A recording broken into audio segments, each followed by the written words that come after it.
आज Doubtnut app download करें। Doubtnut पर अपने सभी गणित, रसायन विज्ञान, भौतिक विज्ञान और जीव विज्ञान के डाउट्स का करो सफाया। बस प्रश्न की फोटो खींचो, एक ही प्रश्न को क्रॉप करो और तुरंत वीडियो सोल्यूशन पाओ।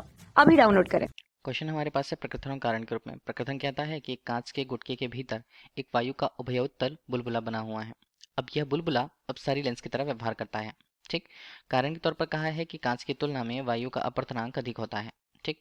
तो हमें प्रकृति और कारण दे दिए हैं, तो हमें उनमें संबंध देखना है कि किस तरह से प्रकृति और कारण क्या दोनों सही होते हैं और क्या दोनों सही होने पर कथन क्या प्रकृति की सही व्याख्या कर पाता है।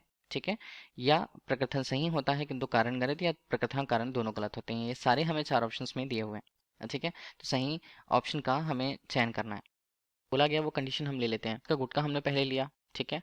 और कांच के गुटके के अंदर बोला गया है जैसे कि वायु का एक उभयोत्तल लेंस बना हुआ है। उभयोत्तल मतलब एक हमारे पास वृत्ताकार संरचना होगी। ठीक है।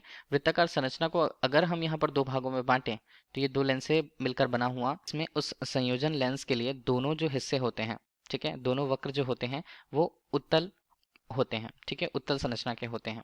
तो ये हमारे पास एक माध्यम, सबसे पहले एक माध्यम हमारे पास विरल माध्यम के रूप में वायु होता है उसके बाहर। ठीक है। ये हमारे पास कांच है और फिर से ये कहा गया है कि कांच के अंदर वायु का बुलबुला है। तो यहाँ पर ये वायु का बुलबुला, तो वायु यहाँ पर माध्यम के रूप में मौजूद होगा। ठीक है।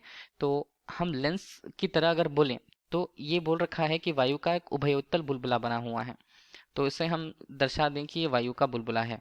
अब देखिए वायु का बुलबुला है, किस तरह का है या किस प्रकृति का है वो हमें देखना होगा, तो उसके आकार से हम उसकी प्रकृति का अंदाजा लगा सकते हैं। ठीक है। अगर हम इसे कह रहे हैं कि गोलाकार रूप में हमें दिख रहा है, ठीक है, तो गोलाकार रूप में गोली हमारे पास लेंस हो जाएगा। ठीक है। गोली लेंस को दो लेंस का बना हुआ हम मान सकते हैं, जैसे कि बोला उभय, ये जो वायु का बुलबुला हमारे पास है उभयोत्तल लेंस की तरह है ऐसा बोला जा रहा है, तो किस प्रकृति का होगा। देखिए अभी हम कुल मिलाकर के देखें तो हमारे पास बाहरी, देखिए ये कांच के अंदर है, कांच के अंदर का हिस्सा जो है वो सघन माध्यम और बुलबुले के अंदर का हिस्सा विरल माध्यम।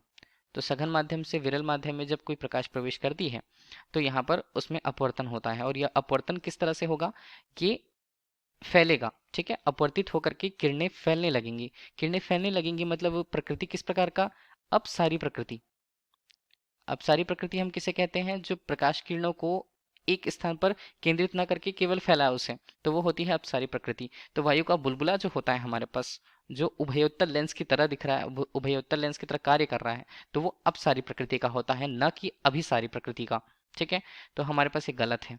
दूसरा है कारण, कांच की तुलना में वायु का अपवर्तनांक अधिक होता है, ये बोला जा रहा है। तो हम जानते हैं वायु के लिए अपवर्तनांक का मान, वायु के लिए अपवर्तनांक के मान को म्यू ए के रूप में प्रस्तुत करें, मान होता है 1, जबकि कांच के लिए अपवर्तनांक के मान को देखें, म्यू जिसे हम प्रस्तुत करते हैं उसका मान हमेशा म्यू ए से अधिक होता है। इसलिए हम कांच के माध्यम को सघन माध्यम कह पाते हैं और वायु के माध्यम को विरल माध्यम हम कह पाते हैं। तो ये जो दिया हुआ है हमारे पास वो उल्टा है, कांच की तुलना में वायु का अपवर्तनांक अधिक होगा, ये गलत है। वायु का अपवर्तनांक कांच के तुलनात्मक रूप से कम होता है, तो ये भी हमारे पास गलत हुआ। प्रकृति कारण दोनों गलत होते हैं। कहाँ पर ऑप्शन आएगा, ये ऑप्शन आएगा डी। Thank you. कक्षा 6 से 12वीं से लेकर नीट, IIT, JEE वो एडवांस के लेवल तक 1 करोड़ से ज्यादा छात्रों का भरोसा। आज ही डाउनलोड करें डाउटनेट ऐप या व्हाट्सएप करें अपने सारे डाउट्स 8400 400 400 पर।